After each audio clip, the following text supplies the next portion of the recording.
Price the Lord. കർത്താവിന്റെ അതിപരിശുദ്ധമായ നാം വാഴ്ത്തപ്പെട്ട് ഈ നല്ല സമയത്ത് ഓർത്ത് ദൈവത്തെ സ്തുതിക്കുകയും വാഴ്ത്തുകയും ചെയ്യുന്നു. വിവിധ സ്ഥലങ്ങളിൽ രാജ്യങ്ങളുമായിരുന്ന ദൈവത്തിന്റെ വചനം കേൾക്കുന്ന എല്ലാ പ്രിയപ്പെട്ടവർക്കും കർത്താവായ യേശുക്രിസ്തുവിന്റെ വലിയ നാമത്തിന്റെ സ്നേഹവന്ദനം. അല്പസമയത്ത് ദൈവവചന ചിന്തയ്ക്കായി ഒരു ദൈവവചന ഭാഗം വായിക്കുന്നു. 2 കൊരിന്ത്യർക്കെതിരെ ലേഖനം 3-ാം അധ്യായം അതിന്റെ 18-ാമത്തെ വാക്യം. എന്നാൽ മൂടുപടം നീങ്ങിയ മുഖത്ത് കർത്താവിന്റെ തേജസ്സിനെ കണ്ണാടി പോലെ പ്രതിബിംബിക്കുന്നവരായി നാം എല്ലാവരും ആത്മാവാകുന്ന കർത്താവിന്റെ ദാനമായി തേജസ്സിന്മേൽ തേജസ് പ്രാപിച്ച് അതേ പ്രതിമയായി രൂപാന്തരപ്പെടുന്നു. വളരെ അനുഗ്രഹിക്കപ്പെട്ട നല്ല തിരുവെഴുത്താണ്.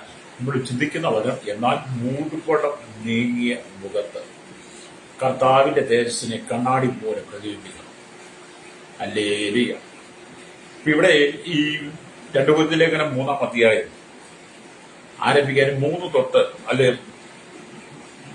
3-ാം അധ്യായം തൊട്ട് നമ്മൾ വായിക്കുമ്പോഴേ പുതിയ നിയമ ശുശ്രൂഷ അല്ലെ പുതിയ നിയമ സഭ, പുതിയ നിയമ വിശ്വാസി, അവരുടെ ജീവിതം, അവരുടെ ശുശ്രൂഷ, അവരുടെ വിശ്വാസത്തിന്റെ അടിസ്ഥാനത്തെ കുറിച്ചൊക്കെ വായിച്ച് നമുക്ക് മനസ്സിലാക്കാൻ കഴിയും. 2 കൊരിന്ത്യർ ലേഖനം 3-ാം അധ്യായം 6-ാം വാക്യം തൊട്ട് 4-ാം അധ്യായം 6-ാം വാക്യം വരെ അത് നമുക്ക് വായിച്ചാൽ മനസ്സിലാക്കും. ഹല്ലേലൂയ. അപ്പം മരണ ശുശ്രൂഷയും തേജസ്സേറിയ ശുശ്രൂഷയും എന്നുള്ളത് ഇവിടെ പഠിക്കാം. ഹല്ലേലൂയ. അപ്പം കല്ലിൽ കൊത്തിയ മരണ ശുശ്രൂഷ തേജസ്സോടുകൂടെയാണ് മോശയ്ക്ക് ദൈവത്തിന് ലഭിച്ചത്. ഹല്ലേലൂയ. അതുമായി പർവ്വതത്തിൽ നിന്നിറങ്ങി വന്ന മോശയുടെ മുഖതേജസ് ജനത്തെ ഭീതിപ്പെടുത്തും വിധം ഹല്ലേലൂയ ശോഭാപൂരിതമായിരുന്നു എന്ന് കാണാൻ കഴിയും. എന്നാൽ ആ ശോഭ പിന്നീട് മങ്ങി എന്നാണ് പൗലോസ് പറയുന്നത്. കാരണം അത് പിന്നീട് മങ്ങിപ്പോയി. ഹല്ലേലൂയ. ആത്മീയമായി പറഞ്ഞാൽ പഴയ നിയമത്തിന്റെ തേജസ് താൽക്കാലികമായിരുന്നു എന്നതാണ്. പഴയ നിയമത്തിന്റെ തേജസ് ശുശ്രൂഷകളെല്ലാം താൽക്കാലികമായിരുന്നു. മോശയ്ക്ക് ലഭിച്ച മുഖതേജസ് പോലും മങ്ങിപ്പോയി എന്ന് പൗലോസ് പറയുമ്പോൾ പുതിയ നിയമ സഭ എന്ത് ചെയ്യണം? നമ്മുടെ ആ കഴിഞ്ഞകാല പഴയ നിയമ ശുശ്രൂഷയിൽ മങ്ങിപ്പോകുന്ന ആ ശുശ്രൂഷ, മരണകരമായ കല്ലിൽ കൊത്തിയ ശുശ്രൂഷയുടെ അനുഭവത്തെ, ന്യായപ്രമാണത്തിന്റെ മൂടുപടത്തെ നമ്മുടെ ഉള്ളിൽ നീക്കിക്കളഞ്ഞിട്ട് നാം പുതിയ നിയമ ശുശ്രൂഷ ഭാഗമായിട്ട് മൂടുപടം നീങ്ങിയ മുഖത്ത് കർത്താവിന്റെ തേജസ് കണ്ണാടി പോലെ പ്രതിബിംബിക്കുന്നവരായി മാറണം. നമ്മൾ നമ്മുടെ വീട്ടിൽ അലമാരിയുണ്ട്, അലമാരിയിൽ ഗ്ലാസ് ഉണ്ട്, കണ്ണാടി ഗ്ലാസ് ഉണ്ട്. അതിന്റെ മുമ്പിൽ നമ്മൾ പോയി നിന്നാൽ നമുക്ക് നമ്മുടെ മുഖം സുഖമായിട്ട് കാണാൻ കഴിയും. ഹല്ലേലൂയ. ആ കണ്ണാടിയിൽ നമ്മുടെ മുഖം കാണുന്നത് പോലെ ഓരോ വിശ്വാസികളും ഓരോ ദൈവഭക്തനും സകല മനുഷ്യൻ എന്ത് ചെയ്യണം?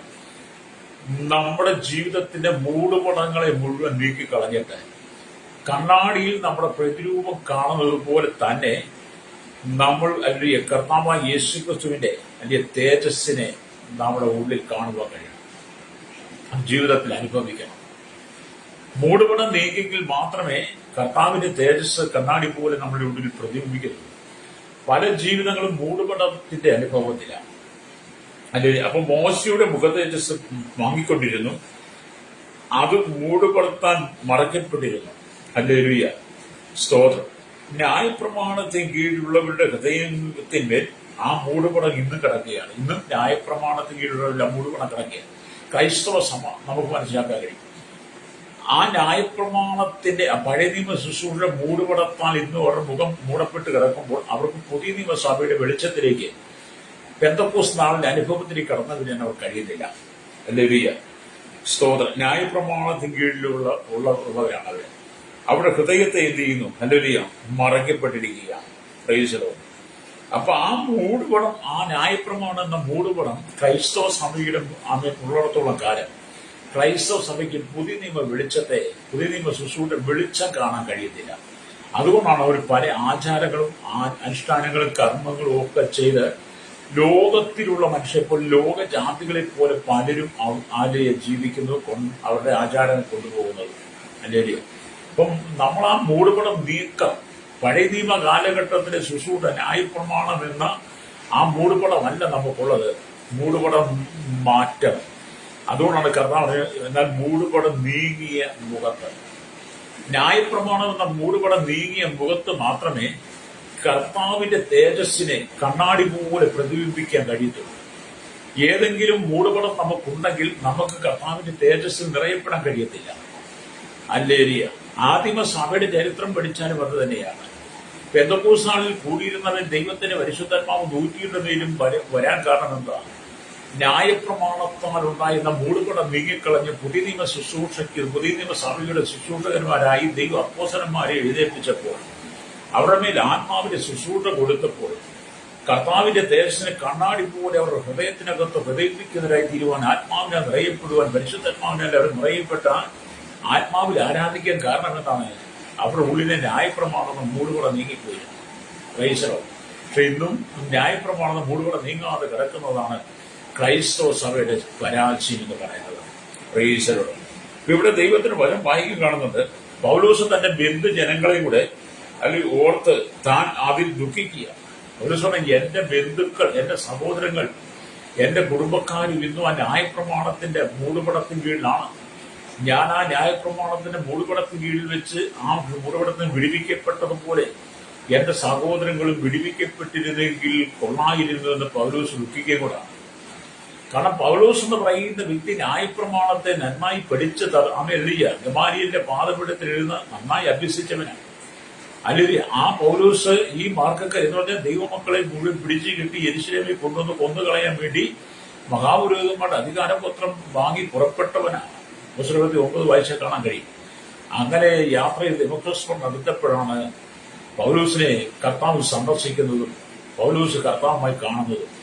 ആ കാഴ്ചയിൽ, ആ കൂടിക്കാഴ്ച എന്നൊക്കെ വേണേൽ പറയാം, പൗലോസിന്റെ ജീവിതത്തിൽ ന്യായപ്രമാണം എന്ന മൂടുപടം മാറി. ന്യായപ്രമാണം എന്ന മൂടുപടം മാറിക്കഴിഞ്ഞപ്പോൾ പൗലോസിന് ഇപ്പൊ എന്താണ് ഉണ്ടായത്?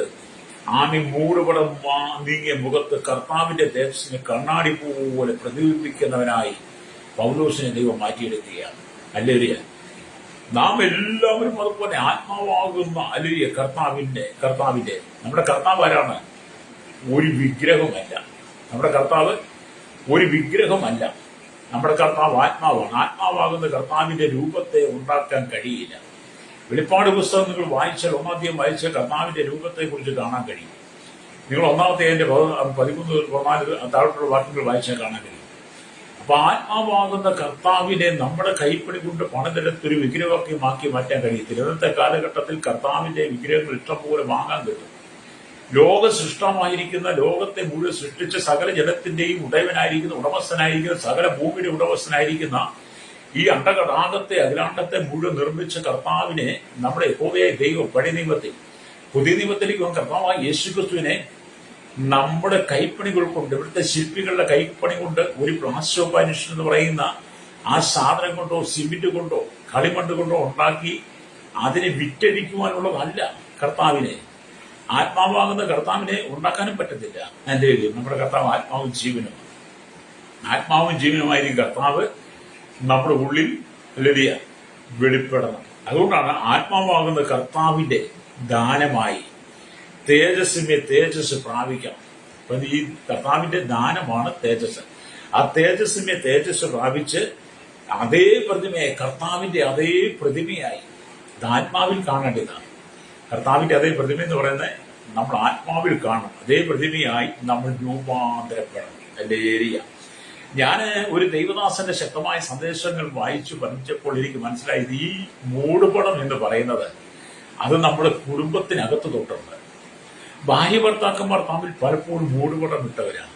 സംശയം ഒരു മൂടുപടമാണ്. അവിഹിതമായ ഭാര്യഭർത്തൃ ജീവിതത്തിന് പുറത്തുള്ള ബന്ധങ്ങൾ മൂടുപടമാണ്. ദിവ്യാഗ്രഹം മൂടുപടമാണ്. അസൂയ മൂടുപടമാണ്. ദുഷ്ടത മൂടുപടമാണ്. ചതിവൊക്കെ മൂടുപടത്തിന്റെ ഒരു ഭാഗമാണ്. കൈക്കൂലി വാങ്ങിയരും വ്യാജം പറഞ്ഞ് കള്ളം പറയുന്നതും അല്ലെങ്കിൽ ഇതെല്ലാം ഒരു മൂടുപടമാണെന്നാണ് ഞാൻ വായിച്ചത്. മാത്രമല്ല, ഇതാ സഹോദരന്മാർ ഒത്തൊരുമിച്ച് വസിക്കുന്ന എത്ര ശുഭവും മനോഹരമാകും. 133 സംഗീതം 1-ാം വാക്യമുണ്ട്.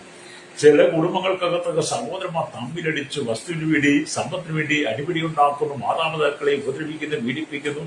അതിന്റെ മൂടുപടമാണ്. അങ്ങനെ നമ്മുടെ ജീവിതത്തിനകത്തെ ഒരുപാട് മൂടുപടത്തെ നമ്മൾ നീക്കിക്കളയണമെന്ന് ഞാനൊരു സന്ദേശത്തിൽ വായിച്ചു. അപ്പൊ ഇവിടെ മൂടുപടം നമ്മുടെ ഉള്ളിലുള്ളിടത്തോളം കാലം, അത് നീങ്ങാത്തിടത്തോളം കാലം കർത്താവിന്റെ തേജസ്സിനെ നമുക്ക് കാണാൻ കഴിയില്ല. എന്തുകൊണ്ടാണ് അനുഗ്രഹിക്കപ്പെടാത്തത്? എന്തുകൊണ്ടാണ് വിജയം പ്രാപിക്കാൻ കഴിയാത്തത്? എന്തുകൊണ്ടാണ് ഉയർച്ചയില്ലാത്തത്? എന്തുകൊണ്ടാണ് എനിക്ക് മാത്രം ഈ കഷ്ടത വരുന്നത്? എനിക്ക് മാത്രം ഈ സങ്കടം വരുന്നത്? എനിക്ക് മാത്രം ഉയർച്ചയില്ലാതെ? എന്നെ പോലെ എന്റെ കൂടെ പഠിച്ചവർക്കൊക്കെ നല്ല ജോലിയുണ്ടല്ലോ, അവരൊക്കെ നല്ല നിലയിലെത്തിയല്ലോ, അവരവരുടെ മക്കളൊക്കെ വിദേശ രാജ്യങ്ങൾ സെറ്റിലായല്ലോ, ഞാൻ എന്തുകൊണ്ട് ഇങ്ങനെ ആയിപ്പോയി എന്നൊക്കെ പലരും ചോദിക്കുന്നതും പറയുന്നതും പലരുടെയും പ്രാർത്ഥന വിഷയങ്ങൾക്കകത്തൊക്കെ ഞാൻ ഇടപെട്ടിട്ടുമുണ്ട്. അല്ലേലിയ.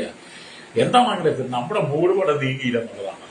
മൂടുപടം നീങ്ങി കർത്താവിന്റെ തേജസ്സിനെ കണ്ണാടി പോലെ പ്രതിബിംബിക്കുന്നതായി, അല്ലേലിയ, നാം എല്ലാവരും ആത്മാവാകുന്ന കർത്താവിന്റെ ദാനമായി, അല്ലേലിയ, തേജസ് പ്രാപിച്ച് നാം ദൈവസേനയിൽ അതേ പ്രതിമയായി രൂപാന്തരപ്പെട്ട് വരുമ്പോൾ നമ്മുടെ സ്ഥിതിഗതികളെ മുഴുവൻ ദൈവം മാറ്റിത്തരും. അല്ലാതെ നമ്മൾ കർത്താവിനെ കുറ്റം പറഞ്ഞിട്ടോ, സമൂഹത്തെ കുറ്റം പറഞ്ഞിട്ടോ, നമ്മുടെ ചുറ്റുമുള്ളവരെ കുറ്റം പറഞ്ഞിട്ടോ, നമ്മുടെ കൂടെ പഠിച്ചവർ നല്ല നിലയിലെത്തി അവരെ കുറിച്ച് കുറ്റം പറഞ്ഞിട്ടോ, നമ്മുടെ ചുറ്റുമുള്ളവർ നല്ല നിലയിൽ എത്തുന്ന കാണുമ്പോൾ അവരെ കുറിച്ച് കുറ്റം പറഞ്ഞിട്ടോ ഒന്നും ഒരു പ്രയോജനമില്ല കേട്ടോ. അല്ലേലിയ. നമ്മുടെ മൂടുപടം നീങ്ങണം. ഭവനത്തിനകത്ത് ഭർത്താക്കന്മാരും ഭാര്യമാരും മക്കളും ഒക്കെ ഇരുന്ന് മദ്യപിക്കുന്നുണ്ടല്ലോ, അല്ലേ? നല്ലൊരു മൂടുപടം പാപം, അല്ലേ? പാപം എന്ന് പറയുന്ന മൂടുപടത്തെ ദൈവം വെറുക്കുന്ന, ദൈവം അറയ്ക്കുന്ന സകല പാപങ്ങളും ആ പാപമാകുന്ന മൂടുപടത്തെ മുഴുവൻ നീക്കിക്കളഞ്ഞിട്ട് കർത്താവിന്റെ തേജസ്സിനെ കണ്ണാടി പോലെ പ്രതിബിംബിക്കുന്നവരായി മാറണം. നിന്റെ ഉള്ളിൽ ക്രിസ്തു ഉണ്ടാകണം. നിന്റെ ഉള്ളിൽ ക്രിസ്തു ഇല്ലാത്തിടത്തോളം കാലം നീ ഇന്നും ആ ന്യായപ്രമാണം എന്ന മൂടുപടത്തിലാണ്. അല്ലേലിയ. എന്നെ കേൾക്കുന്ന മാതാപിതാക്കളെ, ദൈവം നിങ്ങളെ അനുഗ്രഹിക്കാൻ തന്നെ ആഗ്രഹിക്കുന്നത്. ഈ ലോകത്തിലുള്ള ജാതി മത വർഗ വർണ്ണ വ്യത്യാസമില്ലാതെ എല്ലാ ജനത്തെ ദൈവം അനുഗ്രഹിക്കാൻ ആഗ്രഹിക്കുകയാണ്. നമ്മുടെ ദൈവം ആരോടും മുഖപക്ഷം കാണിക്കുന്നവരല്ല. നമ്മുടെ കർത്താവിന് മുഖപക്ഷമേ ഇല്ല. നമ്മുടെ കർത്താവ് പറയാം, നീ ഹൈന്ദവ വിശ്വാസിയല്ലേ, അതുകൊണ്ട് നിനക്ക് ഞാൻ നന്മ തരത്തില്ല. നീ ഒരു ഇസ്ലാം വിശ്വാസിയല്ലേ, അതുകൊണ്ട് നിനക്ക് ഞാൻ നന്മ തരത്തില്ല. നീ ഒരു ബുദ്ധമതക്കാരനല്ലേ, ജൈനമതക്കാരനല്ലേ, നീ പേർഷ്യൻ മതക്കാരനല്ലേ, നിനക്ക് ഞാൻ നന്മ തരത്തില്ല എന്നൊക്കെ നമ്മുടെ കർത്താവ് ഒരിക്കലും പറയുന്നില്ല കേട്ടോ. അല്ലേല് നമ്മുടെ കർത്താവിന് എല്ലാവരും ഒരുപോലാണ്. സ്തോത്രം. യേശു ക്രിസ്തുവിന് എല്ലാവരും ഒരുപോലാണ്. ആരോടും മുഖപക്ഷം കാണിക്കത്തില്ല. മുഖപക്ഷമില്ലാതെ നമ്മെ സ്നേഹിക്കുന്നവരാണ് ദൈവം. പക്ഷേ ആ മുഖപക്ഷമില്ലാതെ നമ്മെ സ്നേഹിക്കുന്ന ദൈവത്തിന്റെ അത്ഭുതങ്ങളെ നമ്മൾ കാണണമെങ്കിൽ നമ്മുടെ ജീവിതത്തിലെ മൂടുപടത്തെ നീക്കിക്കളയണം.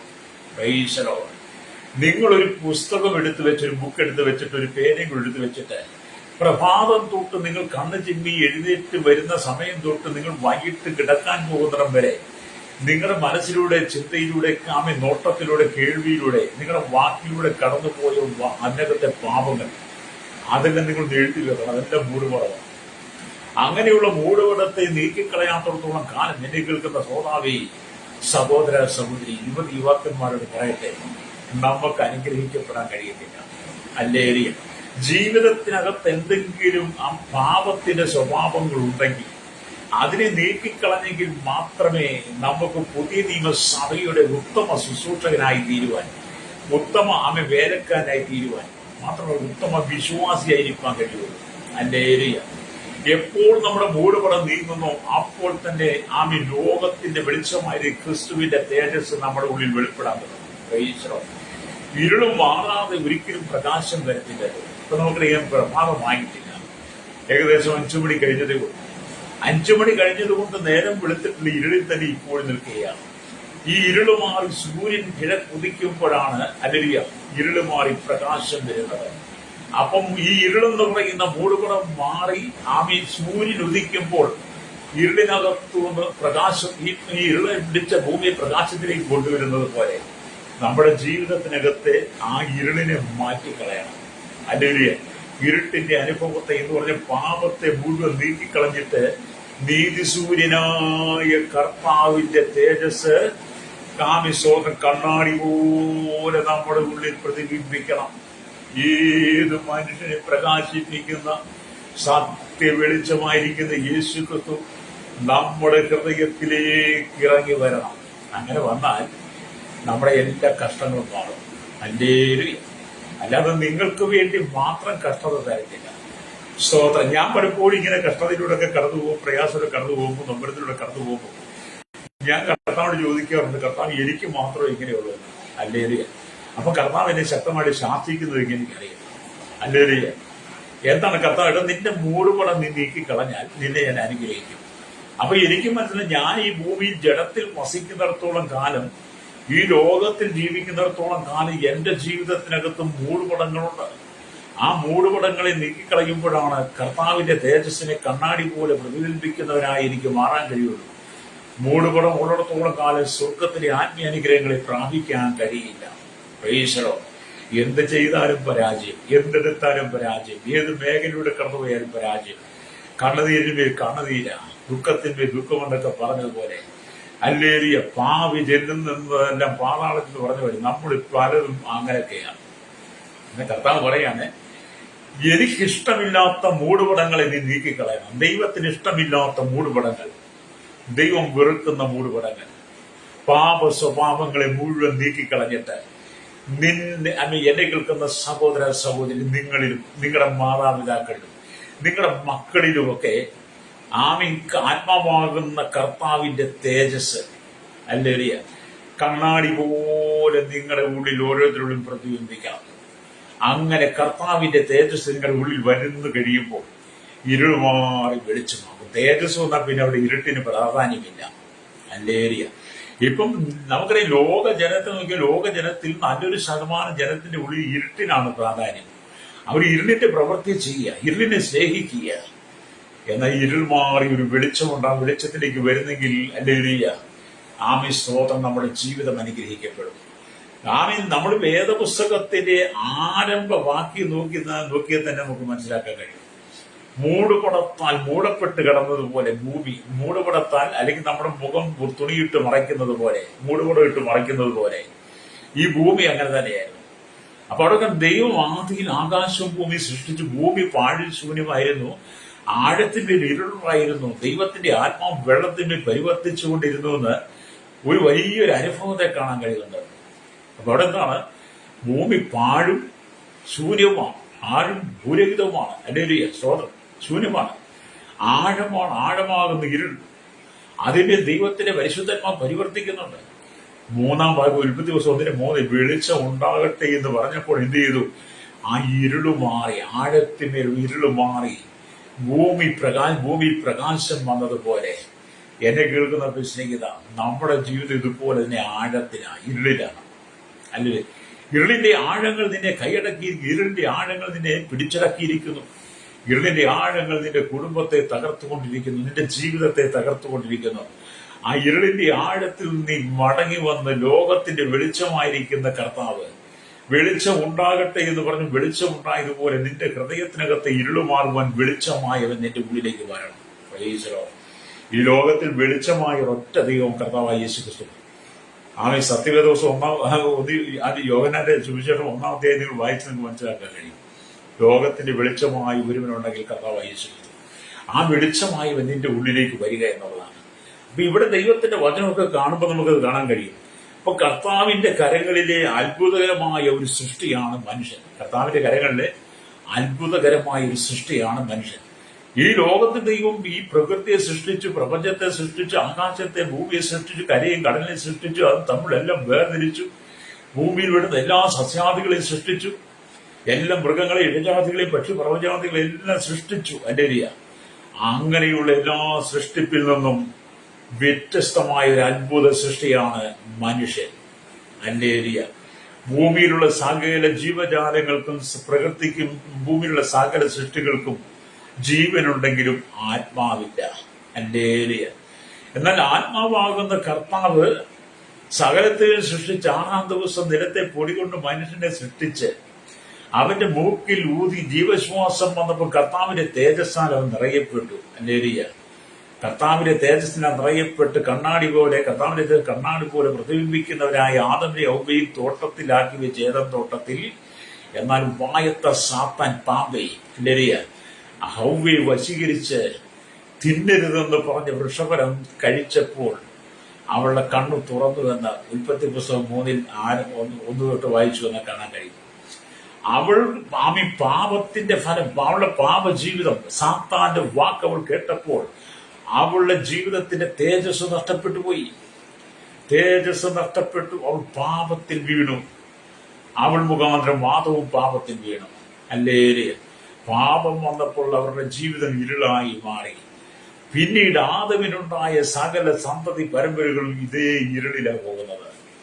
ആ ഇരുളിനെ മാറ്റുവാൻ കഴിഞ്ഞ കാലത്തിലെ ന്യായപ്രമാണത്തിന് കഴിഞ്ഞില്ലെന്നാൽ പുതിയ നിയമസഭയിലേക്ക് വന്നപ്പോൾ പാപത്തിന്റെ ഇരുള് മാറ്റി, അല്ലെങ്കിൽ ആ പാപമാകുന്ന മൂടുപടത്തെ നീക്കി. ആദമിനും ഹവ്വയിലും സംഭവിച്ച പാപം ഇന്ന് സകല മനുഷ്യരും മൂടുപടമായി നിൽക്കുമ്പോൾ അതിനെ നീക്കുവാൻ വേണ്ടിയിട്ടാണ് കർത്താവായ യേശുക്രിസ്തു സ്വർഗമഹിമകളെ വെടിഞ്ഞ് ഭൂമിയിലേക്ക് വന്നത്.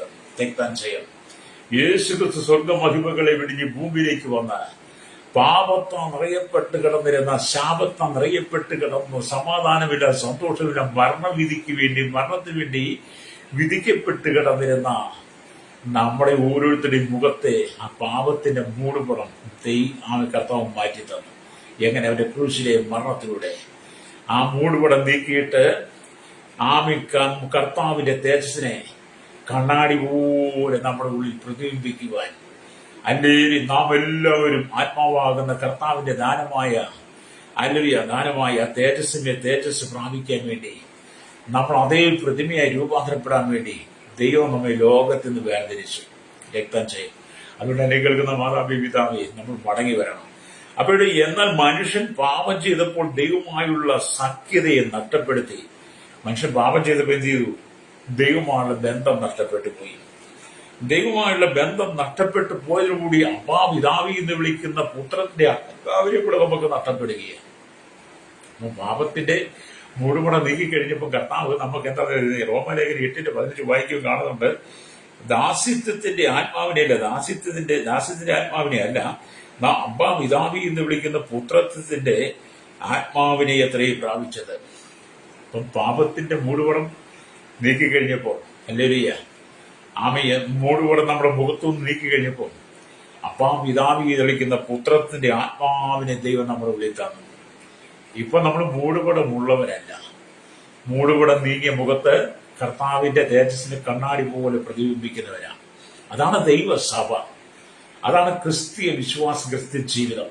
അല്ലാതെ ഇന്ന് മൂടുപടമിട്ട് ക്രൈസ്തവ വിശ്വാസം മുകളിൽ കൊണ്ടു നടക്കുന്ന പ്രിയപ്പെട്ടവർ പറയട്ടെ, നിങ്ങളുടെ ഉള്ളിലെ ന്യായപ്രമാണമാകുന്ന മൂടുപടം നീങ്ങിക്കളയണം. പഴയ നിയമ മൂടുപടം മോശയുടെ മുഖ തേജസ് മങ്ങിപ്പോയതുപോലെ ആ പഴയ നിയമ തേജസ്സൊക്കെ മങ്ങിപ്പോകുന്ന പുതിയ നിയമ തേജസ്, ക്രിസ്തുവിന്റെ ആമയിലെ തേജസ് നമ്മളിൽ വന്നാൽ അത് മങ്ങിപ്പോകുന്നതല്ല. പ്രൈസലോർഡ്. അപ്പൊ അപ്പാ പിതാവി എന്ന് വിളിക്കുന്ന ബന്ധവും നിത്യജീവനും ആമിലലിയ ആദവും ഹവ്വയും നഷ്ടപ്പെടുത്തി പുതിയ നിയമസഭയ്ക്ക് കർത്താവ് തിരിച്ചു തരികയാണ്. ഹല്ലേലൂയ. കർത്താവ് നൽകിയ അധികാരവും ആധിപത്യവും നഷ്ടപ്പെടുത്തി, ദൈവിക സ്വഭാവങ്ങൾ നഷ്ടപ്പെടുത്തി. ഹല്ലേലൂയ. ആദവും ഹവ്വയും സ്തോത്രം. എന്താണ് നടന്നത്? കർത്താവുമായുള്ള സഖ്യത നഷ്ടപ്പെടുത്തി, കർത്താവ് അല്ലെങ്കിൽ ബന്ധവും നിത്യജീവനെ നഷ്ടപ്പെടുത്തി, കർത്താവ് നൽകിയ അധികാരം ആധിപത്യവും നഷ്ടപ്പെടുത്തി, ദൈവിക സ്വഭാവങ്ങളൊക്കെ നഷ്ടമായി, അവനെ കുറിച്ചുള്ള നിത്യ ലക്ഷ്യത്തെ പോലും നഷ്ടപ്പെടുത്തി. ആദമിനെ ഹവ്വയെക്കുറിച്ചുള്ള നിത്യമായ രക്ഷയും നിത്യമായ ലക്ഷ്യത്തെ കുറിച്ച് പോലും അവർ തിരിച്ചറിവില്ലാതെ അവരതെല്ലാം നഷ്ടപ്പെടുത്തി കളഞ്ഞു. ഹല്ലേലൂയ. സകലത്തിനുപരി ദൈവ തേജസ്സിനെ അവർ നഷ്ടപ്പെടുത്തി. പാപം ചെയ്തപ്പോൾ തേജസ്സിന്റെ വസ്ത്രം നഷ്ടപ്പെട്ടു, അവർ നഗ്നരായിട്ട് മാറി. അപ്പം ദൈവ തേജസ് നഷ്ടപ്പെട്ടു. എന്നാൽ യേശുക്രിസ്തുവോ മാനവരാശിയുടെ മേൽ അളവില്ലാത്ത സ്നേഹവും കൃപയും കാണിച്ച് നഷ്ടപ്പെട്ടു പോയ ആ തേജസ്സിനെ വീണ്ടും നമുക്ക് നൽകുവാൻ അവന് പ്രസാദമായി. അപ്പൊ ആദാമിൽ നഷ്ടപ്പെട്ടു പോയത് എന്താണ്? അത്ഭുതം ഞാൻ പറയാം. ദൈവമുള്ള സഖ്യത, അപ്പാ പിതാവി എന്ന് വിളിക്കുന്ന പുത്രന്റെ ആത്മാവ്, ദൈവമുള്ള ബന്ധവും നിത്യജീവനും, കർത്താവ് നൽകിയ അധികാരവും ആധിപത്യവും, കർത്താവിന്റെ സ്വഭാവങ്ങൾ, അവരെ കുറിച്ച് നിത്യമായ സ്തോത്രം, ലക്ഷ്യം മാത്രമല്ല തേജസ് ഇതെല്ലാം നഷ്ടപ്പെട്ടു പോയതിനെ മടക്കിയെത്തുന്ന നമ്മെ ഭൂമി നിർത്തിയിരിക്കുന്ന ഒരു ദൈവമുണ്ട്. അതുകൊണ്ട് ഇന്ന് പകൽ പരിശുദ്ധാത്മാവ് പറയുകയാണ്, ആത്മാവാകുന്ന കർത്താവിന്റെ ദാനമായ ആ തേജസ്സിനെ തേജസ് പ്രാപിച്ച് ഹല്ലേലൂയ സ്തോത്രം, ഹല്ലേലൂയ, ആ കർത്താവിന്റെ പോലെ അതേ പ്രതിമയായി രൂപാന്തരപ്പെടണം. എപ്പോൾ നിന്റെ മൂടുപടം നീക്കുന്നു അപ്പോൾ നിന്റെ കുടുംബത്തിൽ പ്രകാശം വരും. എന്നും നിന്റെ കുടുംബത്തിനകത്ത് പ്രശ്നമല്ലേ? എന്നും നിന്റെ കുടുംബത്തിനകത്ത് കണ്ണുനീരല്ലേ? ഒരിക്കലെങ്കിലും എന്നെ കേൾക്കുന്ന സഹോദര സഹോദരി, ഭാര്യ ഭർത്ത സ്നേഹം സമ്പർക്കം കഴിഞ്ഞിട്ടുണ്ടോ? ഭർത്താവ് മദ്യപിച്ച് വീട്ടിൽ കിടന്നു വന്ന് എന്തെല്ലാം കോലാഹലങ്ങളാണ് കാട്ടിക്കൂട്ടുന്നത്, എന്തെല്ലാം പ്രശ്നങ്ങളാണ് നിന്റെ ഭവനത്തിൽ നടക്കുന്നത്, എന്തെല്ലാം പ്രതികൂലങ്ങളാണ് നടക്കുന്നത്. ഹല്ലേലൂയ. നീ സന്തോഷത്തോടെ കുടുംബജീവിതം ആരംഭിച്ച് നിന്റെ കുടുംബജീവിതം മുമ്പോട്ട് കൊണ്ടുപോകാൻ കഴിയാതെ വണ്ണം നിന്റെ കുടുംബത്തിനകത്ത് അരാജകത്വം നിറഞ്ഞു നിന്റെ കുടുംബത്തിനകത്ത് ഇരുള് വന്നു. എന്തുകൊണ്ട്? നിന്റെ ജീവിതത്തിന്റെ പാപം എന്ന് പറയുന്ന മൂടുപടം നിന്റെ കുടുംബത്തിലും നിങ്ങളിൽ കുടുംബത്തിലുള്ള നിലനിൽക്കുന്ന കാലം നിന്റെ കുടുംബത്തിനകത്ത് പ്രകാശം വരത്തില്ല, ഉയർച്ച വരത്തില്ല, നന്മ വരത്തില്ല. ചെയ്യുന്നതെല്ലാം നീ പരാജയപ്പെടും. അല്ലേരിയ അത് മനസ്സിലാക്കിക്കൊണ്ട് അവന്റെ മങ്ങിപ്പോകുന്ന മൂടുപടം, അല്ലേരിയ ആ മൂടുപടത്തിന്റെ നിലവിൽ ദൈവം നമ്മെ വിളിച്ച് വേർതിരിച്ച് ഒരിക്കലും മങ്ങലേക്കാത്ത ക്രിസ്തുവിന്റെ തേജസ് നമ്മൾ നിറയ്ക്കുമ്പോൾ ആ തേജസ് നമ്മൾ പറയപ്പെട്ട് നിൽക്കണം. ഈശ്വരോ, അല്ലേരിയ. അപ്പൊ ആദ്യത്തെ അനുഭവം എന്താണ്? ആദ്യത്തെ അനുഭവം കർത്താവിന്റെ തേജസ് കാണുന്ന അനുഭവം നമുക്കുണ്ടാകണം. രണ്ടാമതായി ദൈവ തേജസ്സിനെ നമ്മൾ പ്രതിഫലിപ്പിക്കണം. അല്ലേലിയ, ആ ഒരു അനുഭവം. മൂന്നാമതായി തേജസ്സിനെ നിറയ്ക്കപ്പെടുന്ന അനുഭവം. അല്ലേലിയ. നാലാമതായി അല്ലേലിയ തേജസ്സോടെ എഴുന്നേറ്റ് പ്രകാശിക്കുന്ന അനുഭവം. അതുകൊണ്ടാണ് യെശയ്യാ പ്രവാചകൻ പറയുന്നത് 60-ാം അധ്യായം, എഴുന്നേറ്റ് പ്രകാശിക്കുക, നിന്റെ പ്രകാശം വന്നിരിക്കുന്നവിടെ കാണാൻ കഴിയും. അപ്പൊ അഞ്ചാമതായി തേജസ് പ്രാപിച്ച് കർത്താവിന്റെ പ്രത്യക്ഷതയിൽ രൂപാന്തരപ്പെടുന്ന അനുഭവമാണ്. ആറാമതായിട്ട് എന്താണ്? അല്ലെങ്കിൽ തേജസ്സിന്റെ ശരീരവുമായി പരിപൂർണമായ മഹത്വത്തോടെ നിങ്ങൾ സ്വർഗരാജ്യത്തിൽ എന്തെങ്കിലും ജീവിക്കുന്നവരായി മാറും. ഈശ്വരൻ, ഒന്നുകൂടെ ഞാൻ പറയട്ടെ ആ കാര്യം. അല്ലെങ്കിൽ നിങ്ങൾ ചിന്തിക്കുക. നമ്മുടെ ആദ്യത്തെ അനുഭവം പാമ്പിൽ ന്യായപ്രമാണമാകുന്ന മൂടുപടം നീങ്ങി ആദ്യത്തെ അനുഭവം എന്ന് പറയുന്നത് കർത്താവിന്റെ തേജസ് കാണുവാനുള്ള അനുഭവം. രണ്ടാമത്തേന്ന് പറയുന്നത് തേജസ്സിനെ പ്രതിഫലിപ്പിക്കുന്ന അനുഭവം. മൂന്നാമത് പറയുന്നത് തേജസ്സിനെ നിറയ്ക്കപ്പെടുന്ന അനുഭവം. നാലാമത് തേജസ്സോടെ എഴുന്നേറ്റ് പ്രകാശിക്കുക. അഞ്ചാമതായി തേജസ് പ്രാപിക്കുക. ആറാമതായി തേജസ്സിന്റെ ശരീരവുമായി മഹത്വത്തോടെ കർത്താവിന്റെ വരവികൽ അല്ലേലൂയ നമ്മൾ രൂപാന്തരപ്പെടുന്ന അനുഭവം. മുമ്പേ മരിച്ച വിശുദ്ധന്മാർ ഉയർത്തി നിൽക്കും. പിന്നെ ജീവനോടെ ഇരിക്കുന്ന നാം ഓരോരുത്തരും തേജസ് പ്രാപിച്ച് അതേ പ്രതിമയായി രൂപാന്തരപ്പെടണമെങ്കിൽ ഈ 6 കാര്യങ്ങൾ നമ്മുടെ ഉള്ളിൽ നടക്കണം. ഈ 6 കാര്യങ്ങൾ നമ്മുടെ ഉള്ളിൽ നടക്കണമെങ്കിൽ പാപമാകുന്ന സകല മൂടുപടവും നീക്കിക്കളയണം. എന്നെ കേൾക്കുന്ന മാതാവി പിതാവി, പ്രഭാതത്തിൽ എഴുന്നേറ്റ് നീ ദൈവത്തിന്റെ മുഖതേജസ് നിറയപ്പെടണം.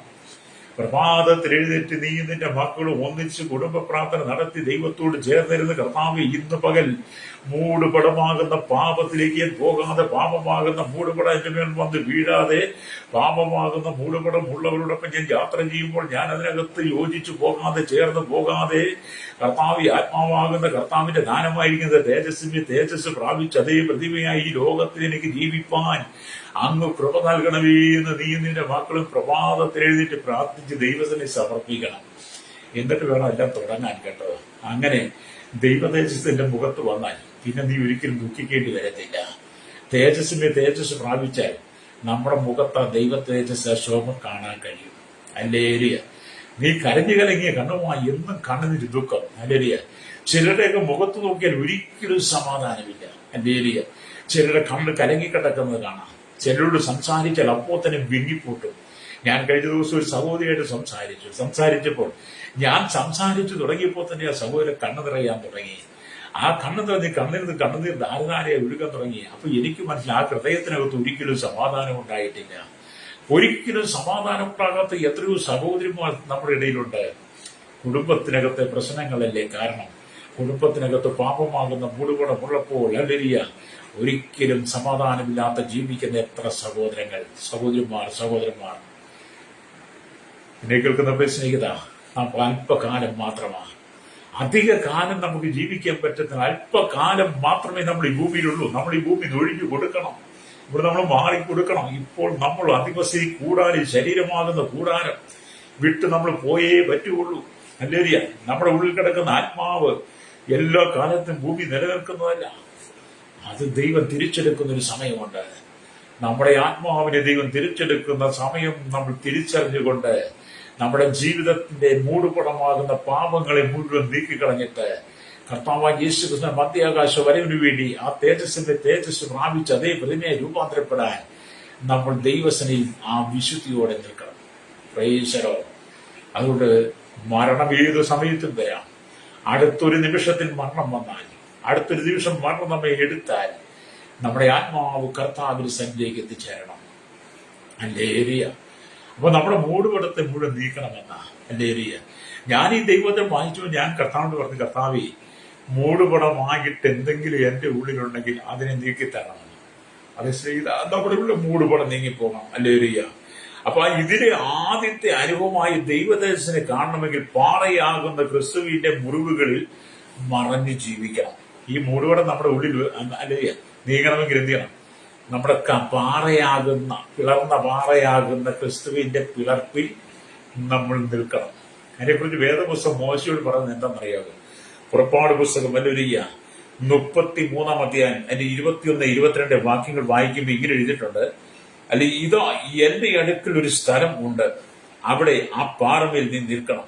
എന്റെ തേജസ് കടന്നു പോകുമ്പോൾ ഞാൻ നിന്നെ പാറയുടെ ഒരു പിളർപ്പിലാക്കി. ഞാൻ കടന്നു പോകുമ്പോഴും എന്റെ കൈ കൊണ്ട് നിന്നെ മറയ്ക്കും, പിന്നെ എന്റെ കൈ നീക്കും.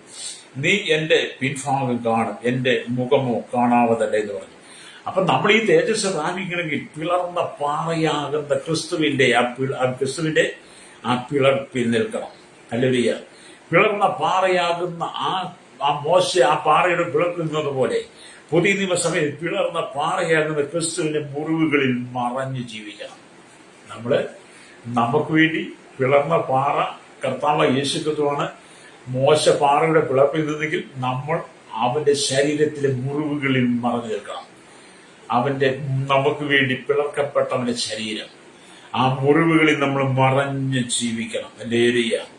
യേശുക്രിസ്തുവിന്റെ രക്തത്താൽ നിങ്ങൾ കഴുകപ്പെടണം. അവന്റെ ചിറകുകളിൽ മറഞ്ഞിരിക്കുന്ന ഒരു അനുഭവം നിങ്ങൾക്കുണ്ടായിരിക്കണം. യേശുക്രിസ്തുവിന്റെ ചിറകുകളിൽ മറഞ്ഞിരിക്കുന്ന അനുഭവം. അതുകൊണ്ടാണ് 91 സംഗീതത്തിൽ എഴുതി വെച്ചത്, അത്യുന്നതന്റെ മറവിൽ വസിക്കുകയും സർവശക്തന്റെ നിഴലിൽ പാർക്കുകയും ചെയ്യുന്നവൻ യഹോവയെക്കുറിച്ച് അവന്റെ സങ്കേതവും കോട്ടയും ഞാൻ ആശ്രയിക്കുന്ന ദൈവം എന്നവൻ പറയുന്നത് ഇവിടെ കാണാൻ കഴിയും. അതേ സ്നേഹിത, പാറയുടെ പിളർപ്പിൽ മോശയെ നിർത്തി കർത്താവ് കടന്നു പോകുമ്പോൾ അവന്റെ കൈകൊണ്ട് മറച്ച് കർത്താവിന്റെ തേജസ് കടന്നുപോയി മോശ അവന്റെ പിൻഭാഗം കണ്ട് ഹല്ലേലൂയ എന്ന് പറഞ്ഞവരെ നമുക്ക് വേണ്ടി ക്രൂശിൽ ആ കർത്താവ് യേശുക്രിസ്തു ഹല്ലേലൂയ അവൻ പിളർക്കപ്പെട്ടു.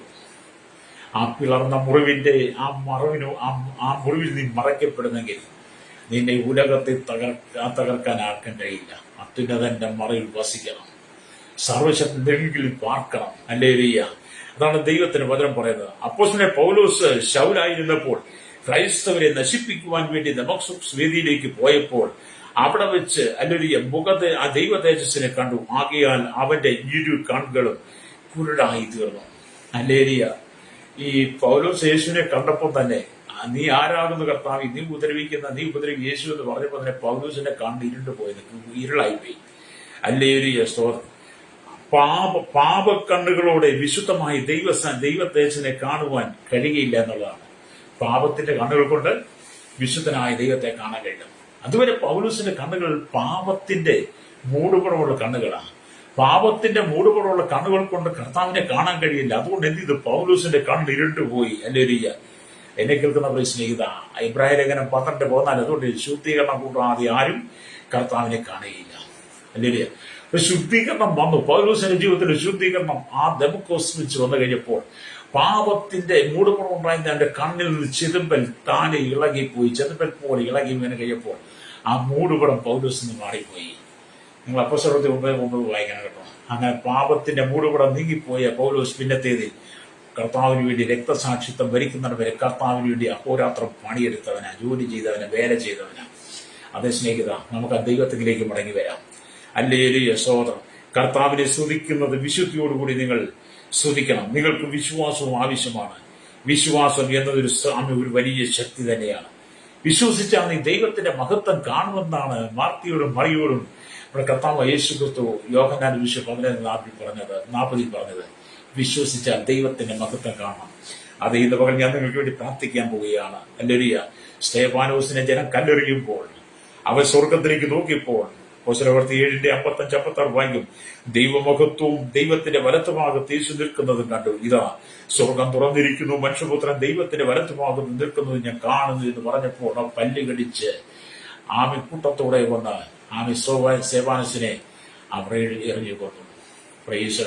അതേ സ്നേഹിത, മരണത്തിന്റെ നടുവിലും മരണമുഖത്തും ദൈവതേജസ് കണ്ട സ്തെഫാനോസ്, ആമീൻ ദൈവതേജസ് കണ്ട ആമീൻ പൗലോസ്, പാറയുടെ പിളർപ്പിൽ നിർത്തി ദൈവ തേജസ് കണ്ട പൗലോ, അതിന് മോശ, നമ്മൾ ആ ക്രൂശിൽ നമുക്ക് വേണ്ടി പിളർക്കപ്പെട്ട ശരീരമുള്ള പിളർന്ന മുറിവുകളിൽ നമ്മൾ മറഞ്ഞു നിന്ന് അവന്റെ തേജസ് പ്രാപിക്കണം. അതുകൊണ്ടാണ് വചനം പറയുന്നത്, എന്നാൽ മൂടുപടം നീങ്ങിയ മുഖത്ത് കർത്താവിന്റെ തേജസ്സിനെ കണ്ണാടി പോലെ നമ്മൾ പ്രതിബിംബിക്കണം. പ്രൈസലോ. കണ്ണുകൾ അടച്ചാട്ട് ഇന്ന് പകൽ നിങ്ങളുടെ മൂടുപടമാകുന്ന പാപ സ്വഭാവങ്ങളെ മാറ്റിക്കളയുന്നെങ്കിൽ ഇന്ന് പകൽ നിന്റെ കുടുംബത്തിനകത്ത് നന്മ വരും. ഇന്ന് വൈകിട്ട് 6 മണിക്ക് മുമ്പ്, ഞാനൊരു സമയം, ഇന്ന് വൈകിട്ട് 6 മണിക്ക് മുമ്പ് നിന്റെ ജീവിതത്തിന്റെ പാപമാകുന്ന മൂടുപടത്തെ നീക്കിക്കളഞ്ഞ് കർത്താവ് യേശുക്രിസ്തുവിനെ സ്വന്തം രക്ഷിതാവും പിതാവുമായി സ്വീകരിച്ച് കൽപ്പനകൾക്കനുസരിച്ച് അവന്റെ വിവിധ പ്രമാണമനുസരിച്ച് ജീവിക്കാൻ നീ തുടങ്ങിയ തീരുമാനമെടുത്താൽ നിന്റെ എല്ലാ ശാപങ്ങളും കഷ്ടതകളും ഇന്ന് തമ്പുരാൻ നീക്കിക്കളും. നിന്റെ കുടുംബത്തെ ഈട് മാറി തേജസ് പ്രാപിച്ച് നീ നിന്റെ കുടുംബ തലമുറ അനുഗ്രഹിക്കപ്പെടും. കണ്ണുകൾ അടച്ചാട്ട് പരിശുദ്ധ ഞങ്ങളുടെ നല്ല ദൈവമേ സ്വർഗ്ഗ പിതാവേ, അനുഗ്രഹിക്കപ്പെട്ട നല്ല സമയത്തിനായി ഈ വചനം കേട്ടുകൊണ്ട് കേരളത്തിൽ ലോക രാജ്യങ്ങളുടെ സകല ജനത്തെ, ക്രൈസ്തവ വിശ്വാസികൾ, ഹിന്ദു വിശ്വാസികൾ, ഇസ്ലാം വിശ്വാസികൾ, ബുദ്ധമതക്കാർ, ജൈനർ, പേർഷ്യ മതക്കാർ എല്ലാം ഞങ്ങൾ ഓർത്ത് പ്രാർത്ഥിക്കുന്നത് കർത്താവേ. കുടിലോട്ട് കൊട്ടാരത്തിൽ വരെ പാർക്കാൻ ജാതിമത വർഗവർണ്ണ വ്യത്യാസമില്ലാതെ ഐശ്വര്യം, ബാല്യത്തിൽ, കൗമാരി, യൗവനത്തിൽ, വാഗ്നിരാൻപുരത്തിൽ, അശന യാചികൾ, ഓർഫനേജ്, ഓട്ടം തടവറയിലായിരിക്കും സകല ജനങ്ങളും കർത്താവെ മൂടുപടം നീങ്ങിയ മുഖത്ത് കർത്താവിന്റെ ദേശനെ കണ്ണാടി പോലെ പ്രതിബിംബിക്കുന്നവരായി അല്ലൊരിയ നാം ഓരോരുത്തരും ആത്മാവുന്ന കർത്താവിന്റെ ദാനമായി തേജസ്സിന്റെ തേജസ് പ്രാപിച്ച് അതേ പ്രതിമയായി രൂപാന്തരപ്പെട്ട് കർത്താവിന്റെ വരവിനായി സകല ജനത്തെ ഒരുക്കണമേ. പാപമാകുന്ന മൂടുപടം നീ കർത്താവ് ജനം വിശുദ്ധിലേക്ക് മടങ്ങി വരട്ടെ. ശാപങ്ങളും പാപങ്ങളും രോഗങ്ങളും ബന്ധനങ്ങളും അഴിഞ്ഞു മാറട്ടെ. ജനം വിടുവിക്കപ്പെടട്ടെ. യേശുവിന്റെ നാമത്തിൽ തന്നെ ആമേൻ, ആമേൻ.